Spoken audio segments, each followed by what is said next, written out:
I'm here, I got the beater with the heater, and I'm doing the first oil change on it. It's got 9,000 miles. The book says 15,000 miles for oil change. These trucks have new style lifters in them, like the hydraulic lifters, so probably something similar to all the Hemis that were dropping lifters and stuff, you know? So I've heard to combat this, 540, which I was going to run anyways, synthetic, and change your oil more often than what the book says. Most likely that's going to probably normally be 9 to 10,000 miles for me. Just kind of where I'm at. I don't think that's, you know, I mean, that's 5,000 less miles than what they're saying you can put on it. But either way, I'm not a rocket scientist. I'm not an engineer. I'm just going to do that. I think that's, you know, good to go. That's normally what I change my truck oil at. Pickups at least. The dump truck's probably more like 15,000 miles. I know you can get more out of it than that, but, you know, that's kind of one of them deals, like better maintenance, hopefully better longevity, whatever. But, so you can see in here, that's what we're working on. So with the older ones, you could go up through the bottom. I had like a socket that you could put on the oil filter, and then you could just crank it out from the bottom. They've now welded a plate that goes across down there. Don't ask me what the super mint idea was there, but they did it. So now you gotta go through this tiny little hole here, and you gotta take the oil filter out sideways. You can't just drop it right out. So good job, engineers, good job. So I have a 1 gallon plastic baggie. That's what I'll slip it over it, take it off the rest of the way. You know, the oil is supposed to, for the most part, get into the baggie rather than being all over the place underneath the truck. But this oil filter, man, I don't know what the hell they tightened it on there with. They must have had like a bar on the end of their oil filter wrench when they were putting it on or something, because that sucker was tight. But either way, I got her loosened up. I was moving the whole truck while I was wrenching on it to get it off. We'll get that pulled out. This is the first service for this. Like I was saying, first oil change. I'm going to wait for the fuel filters until the 15,000 mile mark. And then I'll also replace the air filter. But that's kind of where we're at with this. I just wanted to change the oil a little bit ahead of time because, like I said, they went to them hydraulic lifters or whatever, and they're having problems with them, and I don't need problems, right? So that's where we're at with that. Show you some other stuff that I got going on here in the shop. See this piece of steel? About my height, maybe a little bit shorter, but either way, it's probably about my height. But I got 4 pieces this size, and you can see I'm making the bases of my hoist bigger. I have 6 inches of concrete here, but the bolts on the outside of the existing plates have started to pull out. So I'm going to add these oversized pieces. They're 5/8 inch steel. I'm going to notch them out the shape of the base that's there. And I'm going to weld them on, and I'm going to put bolts further out. And then there'll also be, as you can see,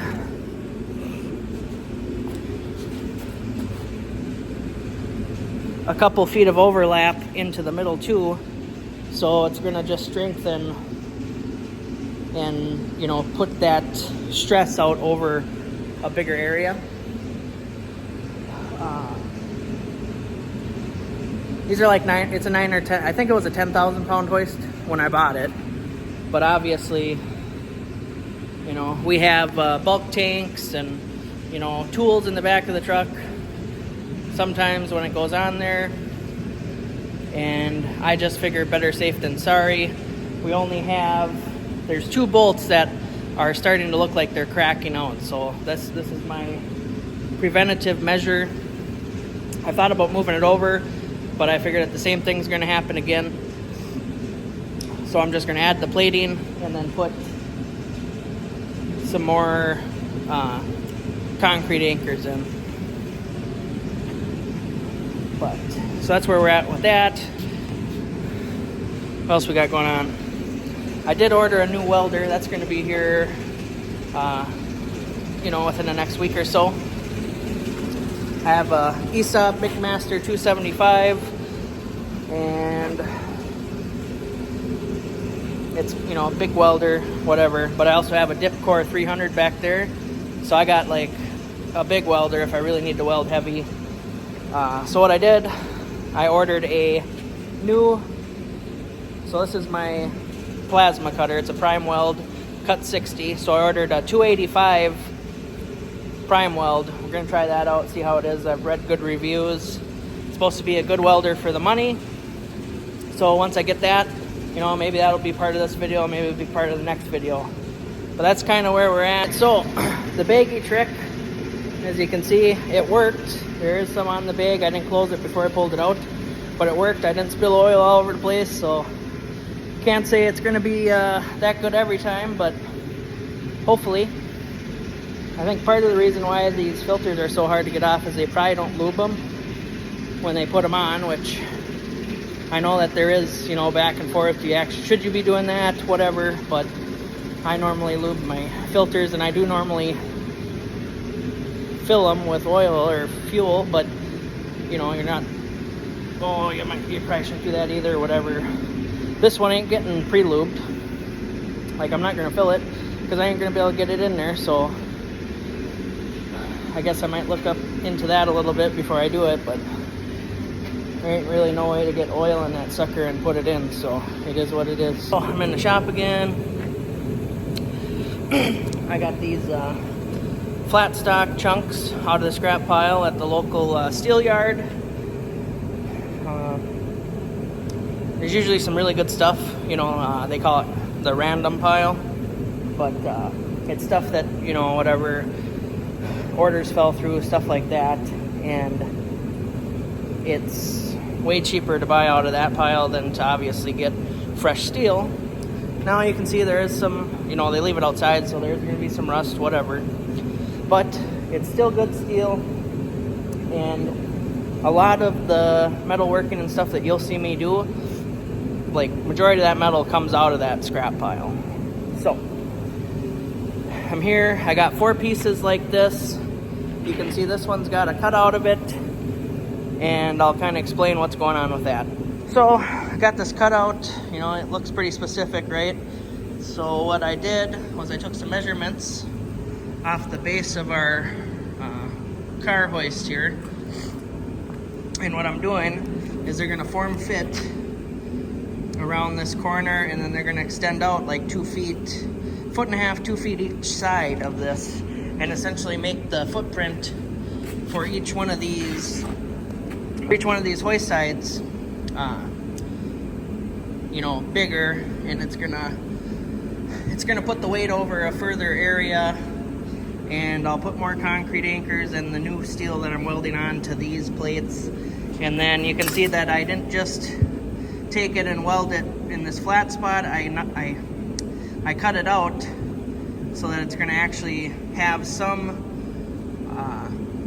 some weld strength this way and that way, rather than just trying to rely on one flat bead. So that should add some strength into this.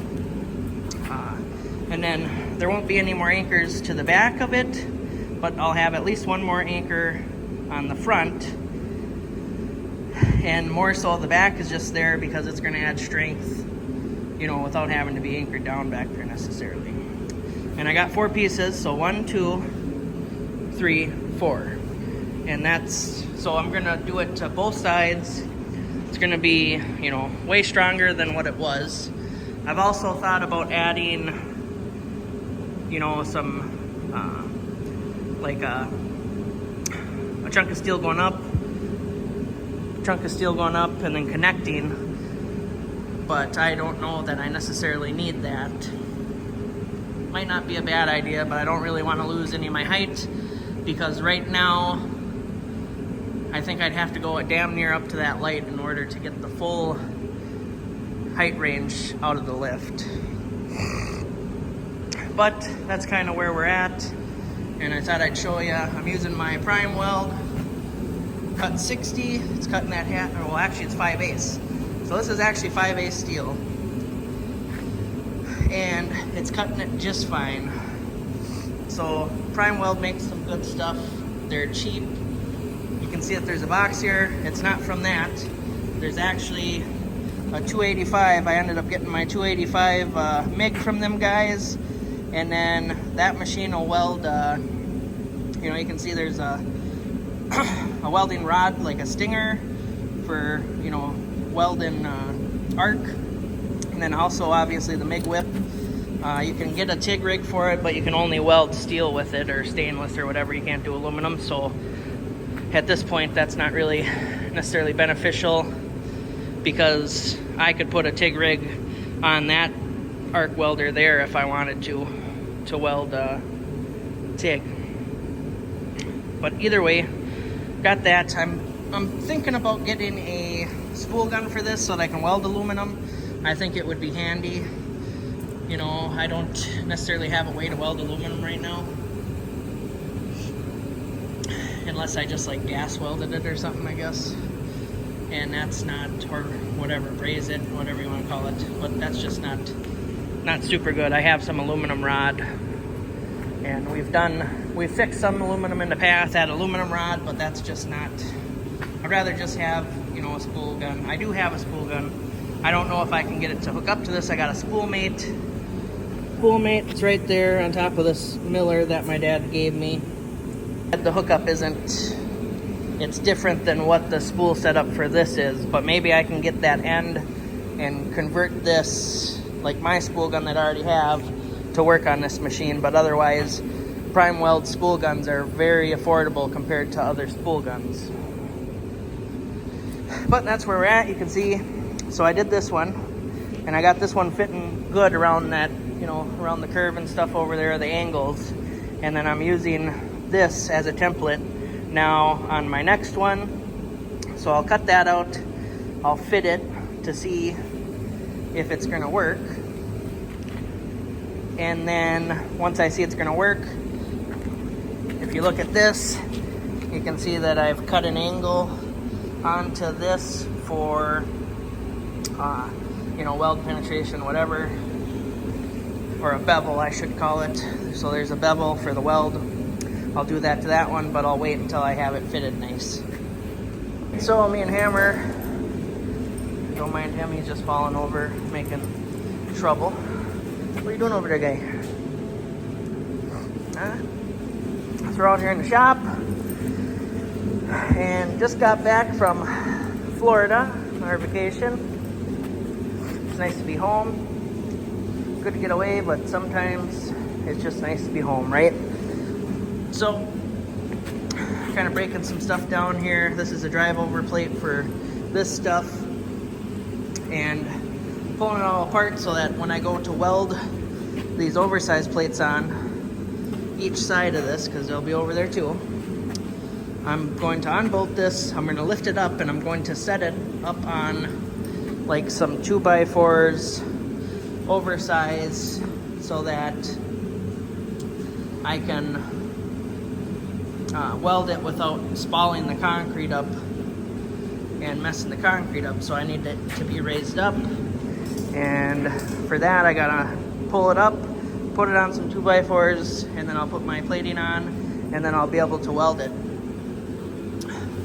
My plan to do that, so when I originally put this lift in, me and one of my buddies, we hand lifted these into place and put this lift in. But now, since I usually just have myself to do this kind of stuff, because I don't like asking for help normally, I'm going to take the Mini, I'll hook a strap around the post, hook it to the Mini, and I'll lift it off, set it down, and that's how I'm going to do that. I'm not going to unhook any of the cabling or the line. I'm just going to keep it So I'll lift it up and then I'll probably put it down like right here in order to keep it, you know, whatever, so that we're not stretching that hydraulic line, etc. And that way I don't have to undo the cabling and everything because it's a pain. You can see that I took the arms off of the lift. They're over here along with the hardware. And I will be, you know, don't know how, like, when I'll actually get around to doing this, but I'm just trying to get a little ways into it.